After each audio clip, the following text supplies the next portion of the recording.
Did you know that one of the most revolutionary rock bands in history lasted only a little over 2 years but still changed music forever? These weren't just musicians, they were pioneers, visionaries, and in some ways, ticking time bombs.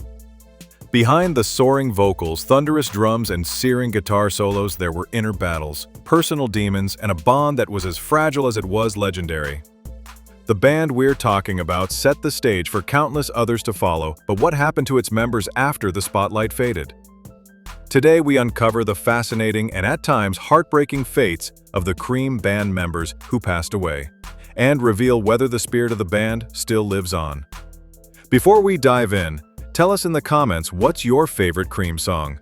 Is it the explosive Sunshine of Your Love, the haunting White Room, the wild ride of Sway Lauber, or the bluesy Crossroads?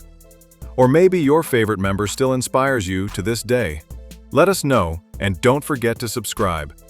Cream was formed in London in 1966, during the height of the British rock revolution. It was a true supergroup, combining the talents of 3 already celebrated musicians, each a master of his craft. Despite only being active for about 2.5 years, their impact was seismic. Their sound fused blues, jazz, and psychedelia in a way no band had done before. Songs like Tales of Brave Ulysses, I Feel Free, and Badge weren't just hits, they were musical blueprints that helped define a generation. But behind the groundbreaking albums and sold-out shows, tension and chaos brewed and eventually tore them apart. Let's start with the voice that carried so many of Cream's most iconic tracks, Jack Bruce. As the lead vocalist and bassist, Jack gave Cream its depth and raw soul. He played a Gibson EBB3 with a ferocity and finesse that made bass lines feel like lead instruments. He sang lead on White Room, I Feel Free, and Politician, giving Cream its signature blend of passion and poetry. On stage, Jack often wore modest vests or open shirts, never flashy, just focused, intense, and powerful. But Jack's life offstage wasn't as smooth. He struggled with heroin addiction in the 70s and had periods of estrangement from the industry. In 2014, Jack Bruce passed away at the age of 71 from liver disease at his home in Suffolk, England. He was cremated and his ashes buried with a memorial plaque in Golders Green Crematorium in London, surrounded by family. Jack left behind 4 children and had been married twice. Even in silence, his voice still resonates. Next, we look at the whirlwind force that was Ginger Baker. Ginger didn't play the drums, he attacked them. A tall, intense figure with wild red hair and sunken eyes, he looked like a man possessed behind the kit. His jazz-infused technique turned Cream's rhythm section into an untamed animal. Just listen to Toad, one of rock's earliest drum solos. It was Ginger who made that happen. Offstage, however, he was notorious for his short fuse and long-standing feud with Jack Bruce. He battled addiction, mainly to heroin, and lived a chaotic life filled with conflict and brilliance.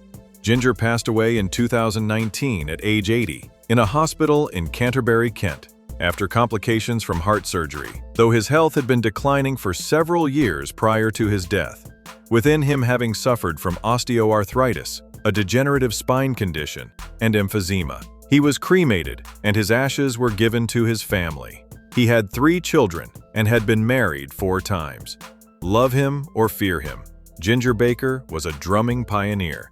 And though he wasn't a performing member, there's one more figure whose name deserves to be remembered: Felix Pappalardi. While not a front-stage performer in Cream, Felix was the band's 4th wheel, working as their producer and even co-writing Strange Brew. His studio guidance gave Cream their signature sound, layered, rich, and fearless. After Cream, he went on to form the band, Mountain. Tragically, in 1983, Felix was shot and killed by his wife, Gail Collins, in their Manhattan apartment. He was cremated, and his ashes were scattered in New York. Though not always mentioned alongside Clapton, Bruce, and Baker, Felix Pappalardi's handprint is forever on their sound. So, what happened to Cream after their meteoric rise? Internal tensions, especially between Bruce and Baker, led to their breakup in 1968. They reunited briefly in 1993 for their Rock and Roll Hall of Fame induction, and again in 2005 for a short series of shows at London's Royal Albert Hall and Madison Square Garden, but it was never meant to last. The magic couldn't be recreated. Cream never recorded any new material after those shows, and with Bruce and Baker gone, there's no chance of a true reunion. Eric Clapton continues to perform solo, releasing blues-inspired albums like The Lady in the Balcony and I Still Do, keeping the spirit of that era alive in his own way. Who do you think carried the band's soul? Share your thoughts in the comments.